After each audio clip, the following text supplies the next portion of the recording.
კიდევ ერთხელ მოგესალმებით, უყურებთ ახალ ამბებს 16 საათზე, მე ნინო სალუქვაძე ვარ. პოლიტიკურად მოტივირებული манипуляცია და სახელმწიფო უწყებების დისკრედიტაცია ასე ეხმაურებიან ტევ პირველის მიერ გავრცელებულ ანონს მმართველი გუნდის წევრები. ქართული ოცნების წევრების განცხადებით ტელეკომპანიამ მაყურებლის შეცდომაში შეყვანა კიდევ ერთხელ სცადა. ტევ პირველმა ინფორმაცია დაკავებული პოლიციელების შესახებ შეგნებულად დამალა, რათა შექმნა ილუზია თითქოს სახელმწიფო დანაშაულს მფარველობს. მართულ პარტიაში ხაზს უსვამენ, რომ წინა რეჟიმისგან განსხვავებით დღეს ქვეყანაში სისტემური დანაშაული არ არსებობს. კანონის წინაშე ყველა თანასწორია, ხოლო ოპოზიციური არხების მიზანი ძალოვანი უწყებების დისკრედიტაციაა. 14 მარტი კადრებიდან დასტურდება ის, რომ ეს არ არის ცალკეული დანაშაული, ეს არის სისტემური ხასიათის დანაშაული. ფაქტი ძალიან ცუდია, ხო, რაც ნახეთ, ნამდვილად კრიტიკას ვერ უძლებს და ძალიან მნიშვნელოვანია ის, რომ სახელმწიფოს მხრიდან მაშინვე მოყვა რეაგირება და სამივე ადამიანი, როგორც ჩვენ ვიხილეთ განცხადებაში, არის პასუხისგებაში მიცემული. აქ არის მეორე სამწუხარო თემა, რომ ეს კონკრეტულმა ტელევიზიამ, რა თქმა უნდა, ამ ყველაფერთან დაკავშირებით იცოდა შესაბამის უწყებას მიწოდებული ქონდა ინფორმაცია და მიზან მიმართულად არ მოხდა ამ ყველაფრის გავრცელება და მიზეზი მე მგონი ყველა ხვდებით რა არის აქ ძალიან მარტივად იხსნება ყველაფერი რომ ნებათაღელვა გამოეწვიათ საზოგადოებაში ეს არ არის პირველი შემთხვევა როდესაც კონკრეტული ტელევიზიები манипуლირებენ კონკრეტული საკითხებით ყოველდღიურად სიცრუე ტყუილი შანტაჟი ცილისწამება ეს არის მათი ყოველდღიური სამწუხარო ბიძინა ივანიშვილის პოლიტიკაში შემოbrunებამდე ფაქტია, რომ კორუფციულ შემთხვევებთან ერთად სხვადასხვა ცალკეული პრობლემებიც იყო. ამიტომ გადაწყვიტა პოლიტიკაში დაბრუნება და თქვა კიდეც. ხელისუფლებამ მთლიანად კობახიძის გუნდს, პრაქტიკულად სხვა ხალხს, მთავრობისა და ძალოვანების ახალ შემადგენლობას გადასცა, რომლებმაც პირწმინდად გაწმინდეს და გაასუფთავეს ეს პრობლემები. კორუფციაზე უმაღლესი თანამდებობის პირები დააკავეს და ისიც ფაქტია, რომ არც ის პოლიციელები დაინდეს, ვინც დანაშაული ჩაიდინა. როგორც აღმოჩნდა, ძალადობის გუშინ გავრცელებულ კადრებსაც ვერ ვნახავდით ამ ახალ გუნდს რომ არ გამოევლინა და მოძალადეები არ დაესაჯა სამაგალითოდ. რაც შეეხება ინფორმაციის დამალვას, რომ დანაშაულში მხილებული პირები დაკავებულები არიან, სწორედ ეს არის მავნებლობა და ინფორმაციული ძალადობა ადამიანებზე. ამაზე უფრო ვრცლად ვისაუბრებთ დღეს დებატებში იმედზე. დემაგოგიურმა პარტიულმა ტელევიზიამ ძალიან კარგად იცოდა ის ფაქტი, რომ ძალადობაში მხილებული პოლიციელების მიმართ სისხლისამართლის საქმე აღძრული და ბრალდებულების სახით იყვნენ ეს თანამშრომლები დაკავებულები. რა თქმა უნდა, ადგილი აქვს იმას, რასაც ჩვენ არაერთს ვაკვირდებით, ეს არის ტევ პირველის მხრიდან მცდელობა დისკრედიტაცია მოახდინოს. შინაგან საქმეთა სამინისტროს ზოგადად სახელმწიფო უწყებების ტყუილებზე დაფუძნებული ნარატივებით საზოგადოებაში შეიტანოს ფოთი, საზოგადოება მოატყუოს და ამით რაღაც საკუთარ კოლექტიურ ნაცმოძრაობას, საკუთარ პარტიულ ინტერესებს მიცეს გასაქანი. ის რასაც ცდილობენ რადიკალები თავს მოახვიენ ჩვენ საზოგადოებას, თითქოს სახელზე რაღაც სისტემურობა დანაშაულის, ეს არის მტკნარი სიცრუე, თუ მათ უნდათ ნახონ სისტემური დანაშაულები, ცოტათი ისტორიულად უნდა 2012 წლამდე გადავიდნენ. რადიკალთა და მათი ამ ფსევდო ტელევიზიების მიერ გავრცელებულ ინფორმაცია ემსახურებოდა საზოგადოების შეცდომაში შეყვანას მოგეხსენებათ, რომ შინაგან საქმეთა სამინისტრომ ამაზე მხისი რეაგირება გააკეთა და როგორც მოგეხსენებათ, ისინი უკვე დაკავებულები არიან. ასეთი ინციდენტი, ასეთი გადასტომა ნებისმიერ ქვეყანაში შეიძლება მოხდეს, ამით დაზღვეული არავინ არის. თავარი ის არის, რომ სახელმწიფო ინსტიტუციები მუშაობენ გამართულად და ახდენენ მხისი რეაგირებას და ნებისმიერი ადამიანი, რომელიც დანაშაულს ჩაიდეს, ის იქნება ბუნებრივია სახელმწიფოს მხრიდან შესაბამისი რეაგირებით ასე ვთქვათ დასჯილი. რაც შეეხება ახლა ამათ განცხადებას, ამ რადიკალების განცხადებას, თავიანთი არქივიდან ამოიღონ 10,000-ობით გაუბედურებული ადამიანის ცხოვრების კადრები. ევრობიუროკრატიის მორიგი ზეწოლა საქართველოს მიმართ ევროპის საბჭოს მინისტრთა კომიტეტი საქართველოს ხელისუფლებას კანონმდებლობის გადახედვისკენ მოუწოდებს.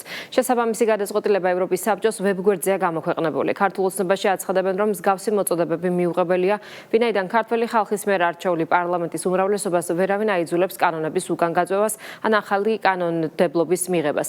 მმართველი გუნდისთვის ასევე არ არსებობს კითხვას და პასუხი, თუ რატომ ეწინააღმდეგება საქართველოს პარლამენტის მიერ მიღებული კონკრეტული კანონები ევროპულ დემოკრატიას. ცნობისთვის აღნიშნული გადაწყვეტილება მაქარაშვილი და სხვები საქართველოს წინააღმდეგ საქმეზე ევროპული სასამართლოს გადაწყვეტილების აღსრულების მონიტორინგის ფარგლებში გამოქვეყნდა. ყველაზე მთავარი მიზეზი არის ის, რომ საქართველომ როგორ გაბედა მათ გარეშე რაიმე გადაწყვეტილებების მიღება. აი ეს არის ყველაზე მთავარი პრობლემა. ჩვენ გამოვდივართ ჩვენი ქვეყნის ინტერესებიდან გამომდინარე და არჩეული ხელისუფლების პირდაპირ ვალდებულება იმ ხელისუფლების, რომელიც საქართველოს მოსახლეობის უმრავლესობამ აირჩია, რომ დაიცვას მშვიდობა, დაიცვას ოჯახები, დაიცვას შვილები. კანონებს რაც შეეხება, ხო ეხა ბევრჯერ გვისაუბრია, ბევრჯერ გაგვიკეთებია განმარტებები ამასთან დაკავშირებით, ხო? მოდი მივყვეთ ინდივიდუალურად გამჭირვალობის კანონპროექტი, რატოა პრობლემა, რატო ეწინააღმდეგება ევროპულ დემოკრატიას, ოჯახური ღირებულებების დაცვა, რატოა პრობლემა, რატო ეწინააღმდეგება ეს ყველაფერი ევროპულ ინტეგრაციას. პასუხი არ არსებობს ამაზე. თავარი პრობლემა რაც არის, ეს არის, რომ საქართველოს დამოუკიდებლად მიიღო გადაწყვეტილებები და იცავს თავის სუვერენიტეტს, იცავს დამოუკიდებლობას.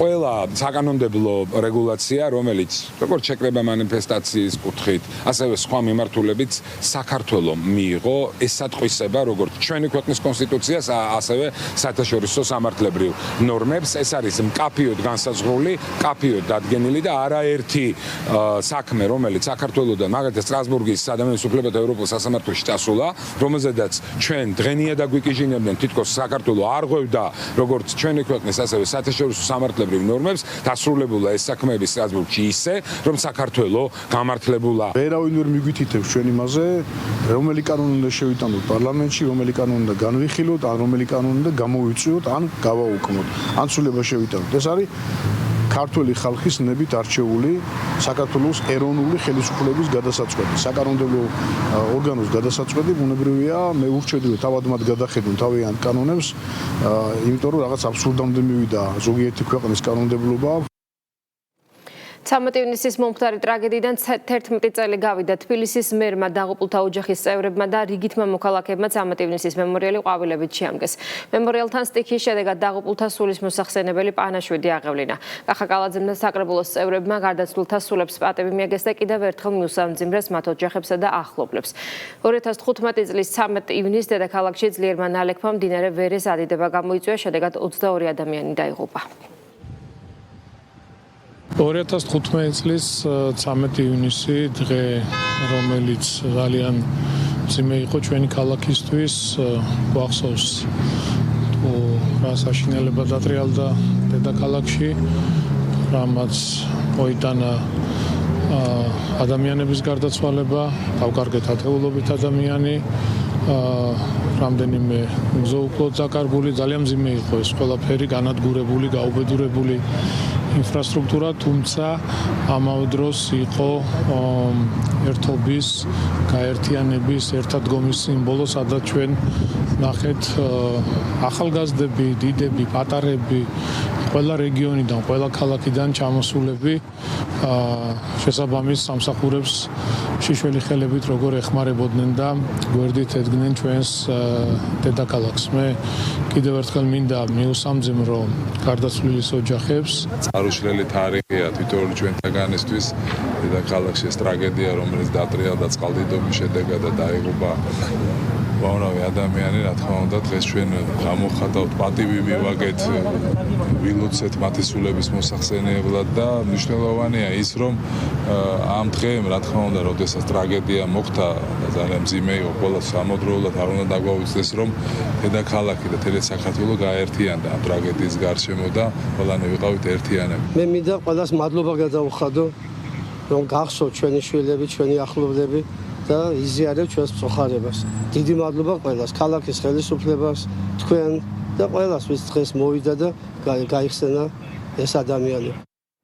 საქართველოს საჰაერო სატვირთო გადაზიდვების ბაზარს კიდევ ერთი ოპერატორი შეემატა. კატარის ავიაკომპანია Qatar Airways-მა თბილისში პირველი რეგულარული სატვირთო რეისი შეასრულა. ფრენები დოჰა, ერევანი, თბილისი, დოჰას მარშრუტზე კვირაში ერთხელ Boeing 777 ტიპის ხომალდით განხორციელდება.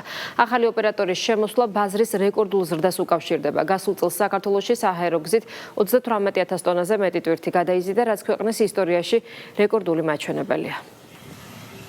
2025 წელი იყო რეკორდული, რადგანაც 40,000 ტონა ტვირთი გადაიზიდა საჰაერო გზით.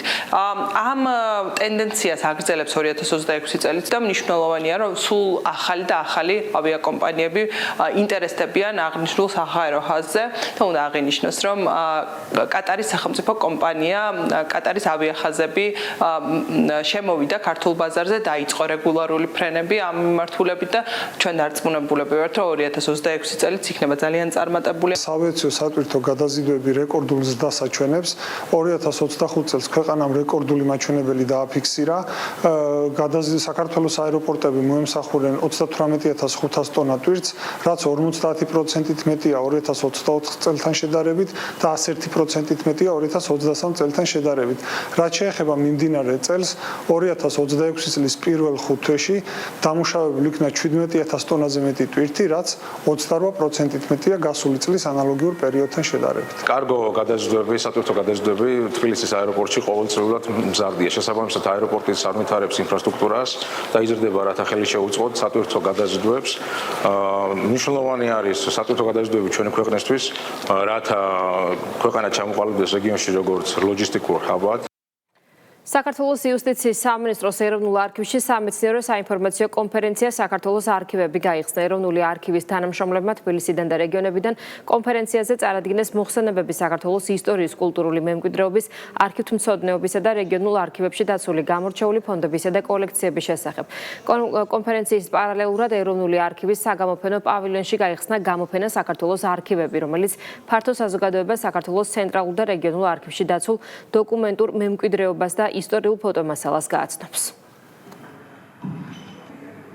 მოვისმინეთ საინტერესო მოხსენებები სხვადასხვა თემაზე, გაცოცხლებული იქნა ისტორიის ეპიზოდები. საქართველოს იუსტიციის სამინისტრო კვლავაც შეეცდება იმას, რომ აქტიურად დაუჭიროს მხარი საქართველოს ეროვნულ არქივს. ამ კვირეულის ფარგლებში საქართველოს ეროვნულ არქივში ტარდება სპეციალური კონფერენცია და გამოფენა.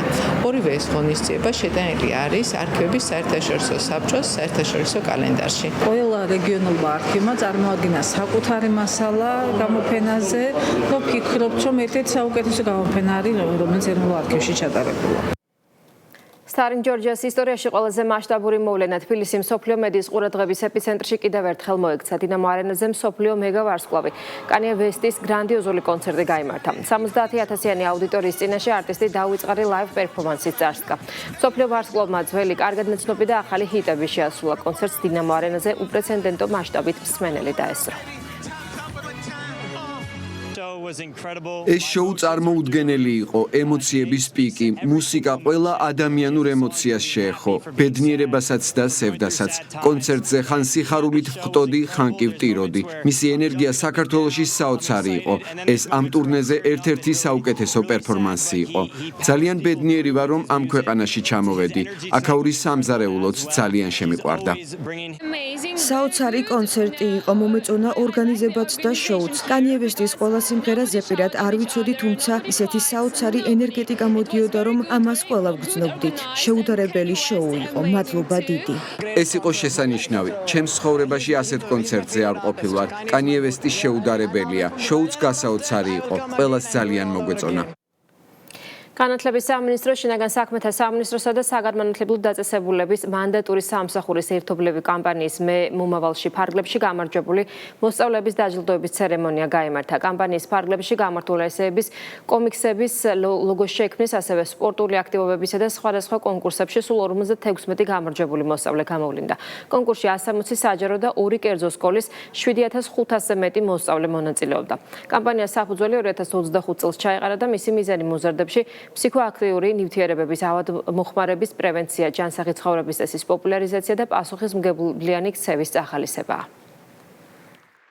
ეს არის არაჩვეულებრივი პროექტი მე მომავალში, რომელიც ემსახურება ფსიქოაქტიური ნივთიერებების ავადმოხმარების პრევენციას სკოლებში. მონაწილეობა მიიღო 160-ზე მეტმა სკოლამ და 7000-ზე მეტი მოსწავლე იყო ჩართული. ჩვენთვის განათლების, მეცნიერებისა და ახალგაზრდობის სამინისტროსთვის ერთ-ერთ უმნიშვნელოვანეს პრიორიტეტს წარმოადგენს ხარისხიან სწავლება და განათლებასთან ერთად ჩვენი შვილების ჯანმრთელობა, ჯანსაღი ცხოვრების წესი და უსაფრთხო სკოლა. შინაგან საქმეთა სამინისტრო აქტიურად იყო ჩართული აღნიშნული პროექტის განხორციელებაში.